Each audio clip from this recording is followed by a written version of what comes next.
Okay చేయొచ్చు అనిపించింది.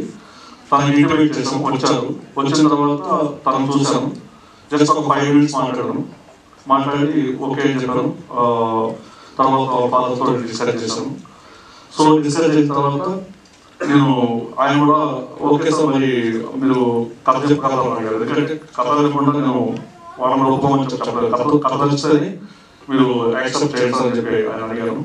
కథ చెప్పారండి, చాలా బాగా నచ్చింది కథ ఒకరికి. ఆయన కథ బాగా నచ్చిన తర్వాత ఓకే సార్ మీరు ప్రొసీడ్ అవ్వాలని చెప్పారు. అలా మీరు ప్రొసీడ్ అవుతున్న క్రమంలో మాకు కొంచెం ఎందుకంటే మేము సిద్ధరామ్ ఫస్ట్ అనుకోలేదండి మ్యూజిక్ పరంగా.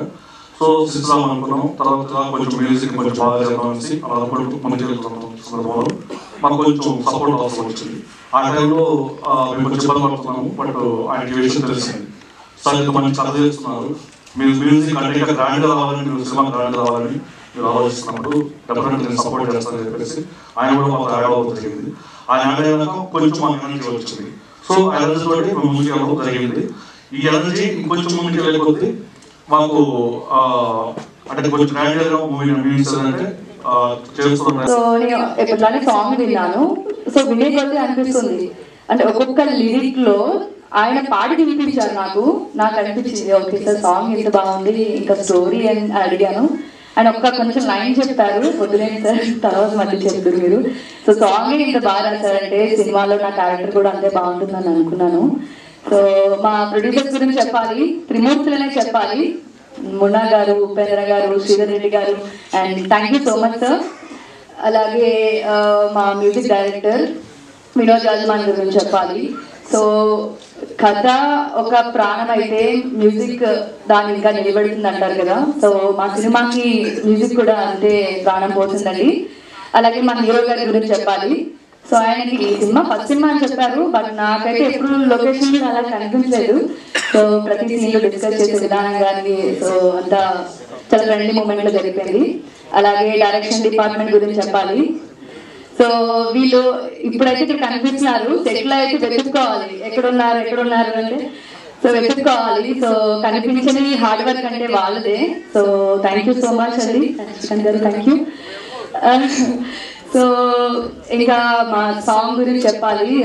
సిద్ధిరామ్ పాడిన సాంగ్ నచ్చేసావే పిల్ల నచ్చేసావే సాంగ్ సో మిలియన్స్ లో రీచ్ అయ్యింది అది. సో అండ్ దానికి నేను చాలా హ్యాపీగా ఉన్నాను. అలాగే మా కపిల్ మాస్టర్ గురించి చెప్పాలి.